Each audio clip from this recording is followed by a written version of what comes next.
having a story to tell. Federico Machado's a hard man to find, but we found him living somewhere in his homeland of Argentina. He's fighting extradition on drug smuggling and fraud charges. The way they portray me in the indictment, it's like you now talking to a Chapo. The feds have nothing against me, okay, on the criminal case, on the drug case, zero. I'm not a saint, right? I made mistakes, but I'm not a narcotrafficker. Whether Federico Machado is a narco-trafficker, we don't know. What we do know, a series of stories we aired starting in 2019 led to a federal investigation resulting in his indictment. But before we tell you more about Machado, let's go back to where it all started. Thousands of miles away from Argentina and on Alaska.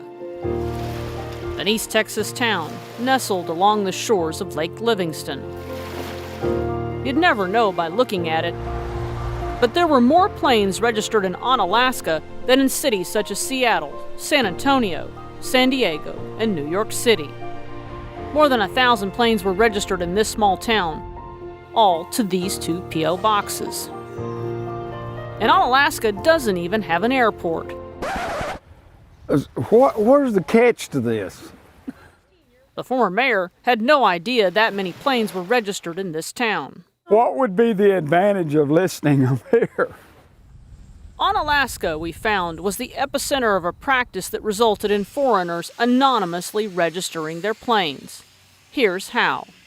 The FAA allows foreign nationals to get U.S. registration for their aircraft by transferring the title to a trust company. All U.S. registered aircraft carry an N-tail number. So if you check the FAA's records, the aircraft would be registered in the name of the trust company, not the foreign owner. There's a lot of legitimate reasons why you would want to have an unregistered airplane, especially people in Texas that have business interests here and in Mexico. If you're operating the airplane in and out of the U.S., it draws much less scrutiny. There's a sense of confidence that, gee, the Americans must have approved what's going on here. It's got the stamp of approval of the United States of America. In Alaska, the trust company registering those planes was Aircraft Guarantee Corp. The company's aircraft were repeatedly found outside of the United States, loaded with drugs. Some of their planes crashed. People died, and the real owners could not be identified as required by law. There's a fundamental problem. Under the auspices of the trust, you can conceal the ownership of planes, details about the planes, details about who flies the planes. People are using the trust loophole to basically fly under the radar. Federal investigators started digging after our coverage. That's where the interest started. Tonight we're going to take you to Onalaska, Texas. The investigative reporting about these 1,100 planes being registered in Onalaska, Texas, that had no airport. Investigators confirmed WFAA's findings and found new alleged criminal activity. The law says trust companies must know who's operating their aircraft, where it's located, and how it's being used. The government says that didn't happen with Aircraft Guarantee Corp.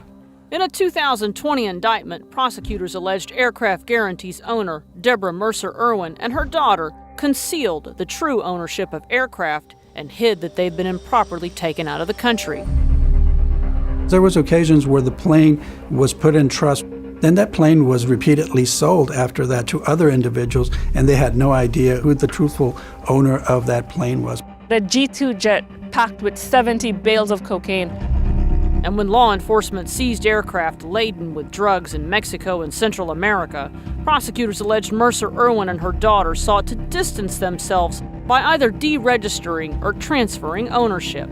When you can conceal the true ownership of a plane, you're putting a lot of people in jeopardy.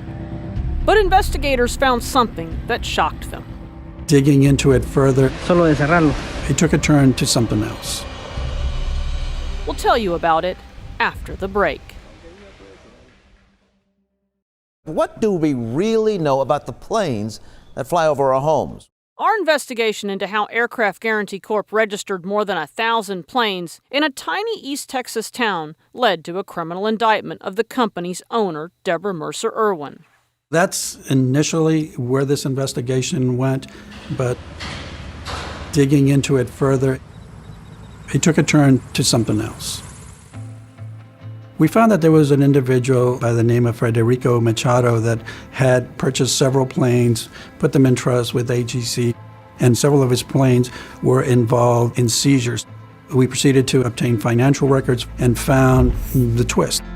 The twist was that Mr. Machado and Ms. Mercer were involved in a Ponzi scheme. The alleged scheme involved getting investors to fund the purchase of planes that either didn't exist or weren't for sale.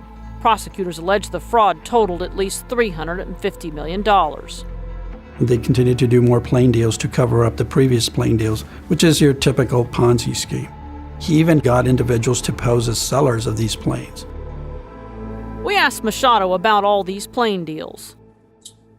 It's a group of few people.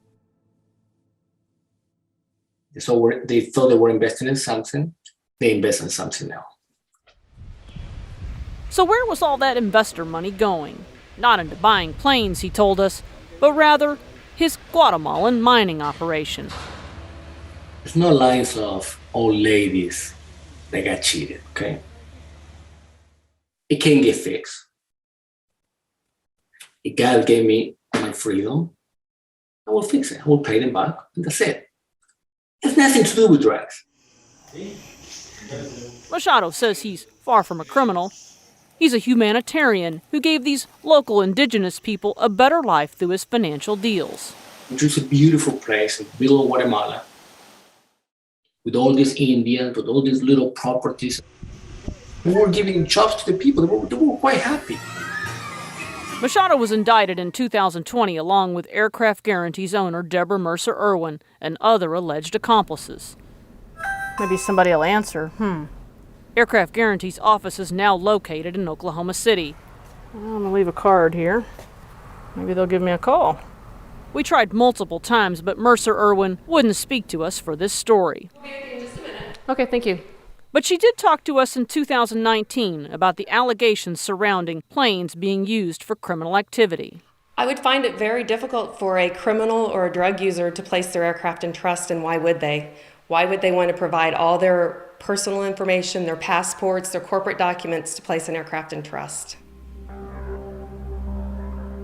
They weren't doing any vetting at all. And some of these planes were being placed in the hands of drug traffickers, and she knew that. The Ponzi scheme, the phantom aircraft transactions, the money laundering are all facilitated by the anonymity of the trust system. Since our investigation began in Alaska, 8 people have been indicted. The investigation has also triggered a nationwide review of dozens of other trust companies. The effects have also been felt outside our border.